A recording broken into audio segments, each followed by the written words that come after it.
আসসালামু আলাইকুম রহমাতুল্লাহ। সুপ্রিয় দর্শক, আশা করি মহান আল্লাহ রাব্বুল আলামিনের অশেষ মেহেরবানি ও দয়ায় আপনারা সবাই ভালো আছেন। প্রিয় দর্শক,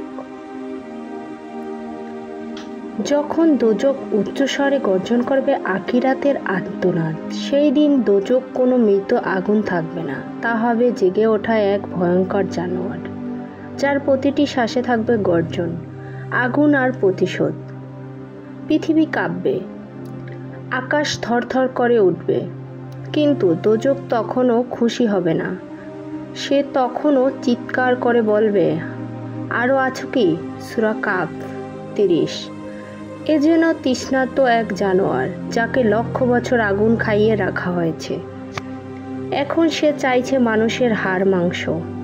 আল্লাহ বলেন, সেদিন আমরা জাহান্নামের দিকে বলবো, তুমি কি পূর্ণ হলে? সে বলবে, আরও আছে কি? সূরা কাফ আয়াত 30। এই দোজখ কেবল আগুন নয়, এটা একটি চেতনা সম্পন্ন সত্তা, যার রয়েছে মুখ, চোখ আর চিৎকার করার ক্ষমতা। তুমি কল্পনা করতে পারো একটি আগুন যার মুখ আছে, যার ডাকে ফেরেশতারা পর্যন্ত কাঁপে, যার শ্বাসের শব্দে আকাশ ফেটে পড়তে চায়।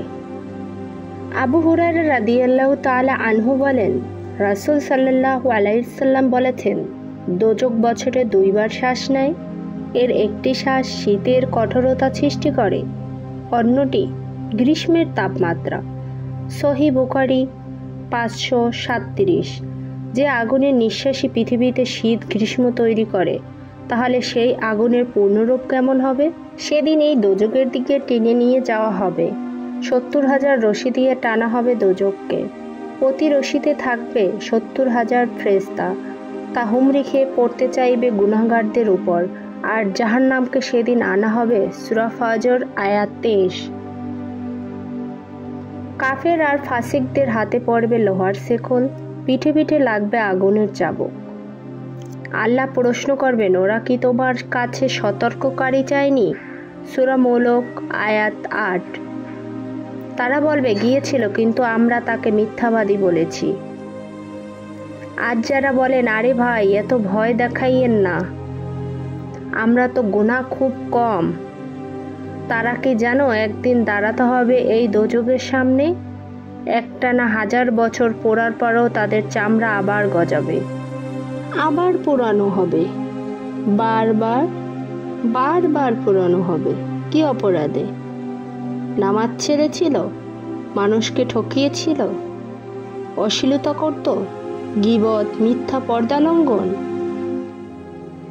আর আজীবন সব ঠিক আছে ভেবে বেঁচেছিল। হে আল্লাহ, তুমি আমাদেরকে দোজখের আগুন থেকে রক্ষা করো।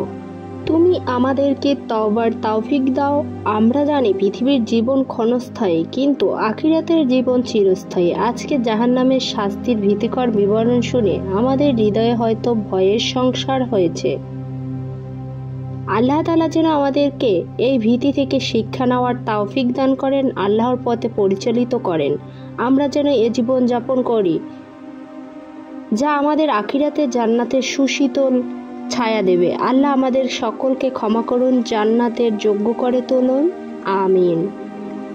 আমাদের ভিডিওগুলি ভালো লাগলে আমাদের ইউটিউব চ্যানেল আব্দুল্লাহ আল মুবিন চ্যানেলটি সাবস্ক্রাইব করতে পারেন।